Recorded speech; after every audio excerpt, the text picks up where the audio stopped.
আমি আমার সাথীদের বলবো, আমার চিকিৎসক সাথীদের বলবো, দুজনে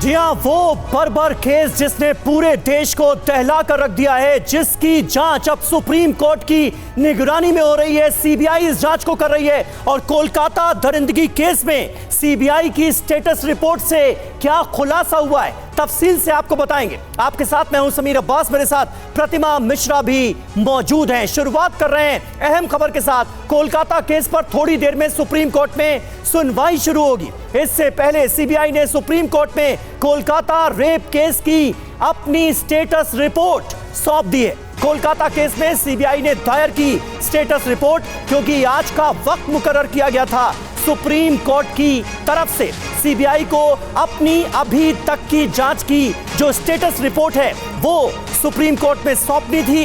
अब ये जानकारी मिल रही है कि स्टेटस रिपोर्ट सौंपी गई है। रिपोर्ट में पुलिस की लापरवाही का जिक्र है, घटना स्थल को सुरक्षित नहीं किया गया, ये भी सीबीआई की स्टेटस रिपोर्ट में जिक्र किया गया है। जिनसे पूछताछ हुई, रिपोर्ट में उनका भी ब्यौरा है। यानी अभी तक की जो पूछताछ हुई है, अभी तक की जो इन्वेस्टिगेशन सीबीआई ने की है इस मामले में, उसका पूरा ब्यौरा इस स्टेटस रिपोर्ट के जरिए सुप्रीम कोर्ट को दिया गया है। रिपोर्ट में अभी तक की जांच का पूरा जिक्र है।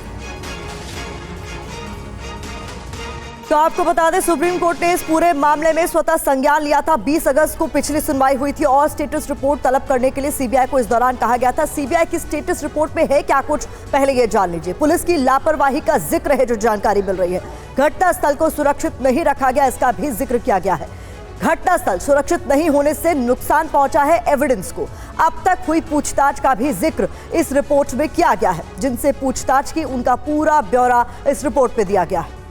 जी, और हमारे साथ इस वक्त हमारे वो तमाम सहयोगी मौजूद हैं लाइव, जो कि लगातार इस केस को ट्रैक कर रहे हैं। सुप्रीम कोर्ट से जितेंद्र शर्मा हमारे साथ जुड़ चुके हैं। कोलकाता भी आपको लिए चलेंगे, कुमार कुंदन वहां से हमारे साथ लाइव मौजूद हैं, और तमाम खास मेहमान भी हमें करेंगे ज्वाइन। लेकिन सबसे पहले जितेंद्र, मैं आपसे जानना चाहूंगा, स्टेटस रिपोर्ट के जरिए क्या और जानकारियां सामने आई हैं? अभी तक की जांच का ब्यौरा दिया गया, और डे 1 से जो सवाल उठ रहा है, कोलकाता पुलिस जांच जिस तरह से उसने अंजाम दी वो सवालों के घेरे में था।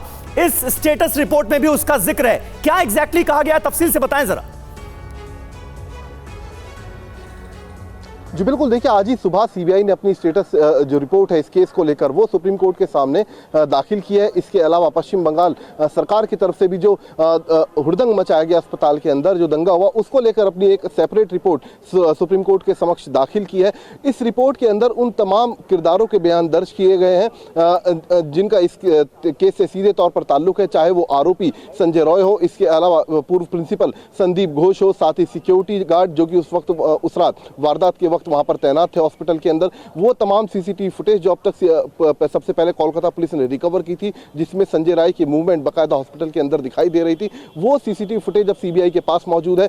फॉरेंसिक एविडेंसेस या फिर कहें फॉरेंसिक रिपोर्ट जो है, उसमें से कुछ रिपोर्ट्स आ चुकी है, उनका हवाला इस रिपोर्ट के अंदर दिया गया है। तो एक कहा जा सकता है कॉम्प्रिहेंसिव रिपोर्ट जो है, जो बकायदा एडिशनल डायरेक्टर सीबीआई की तरफ से तैयार की गई थी, उसे फिलहाल यहाँ पर सौंप दिया गया है, और उस रिपोर्ट के ऊपर अब से कुछ देर बाद सुप्रीम कोर्ट के अंदर सुनवाई शुरू होगी। जी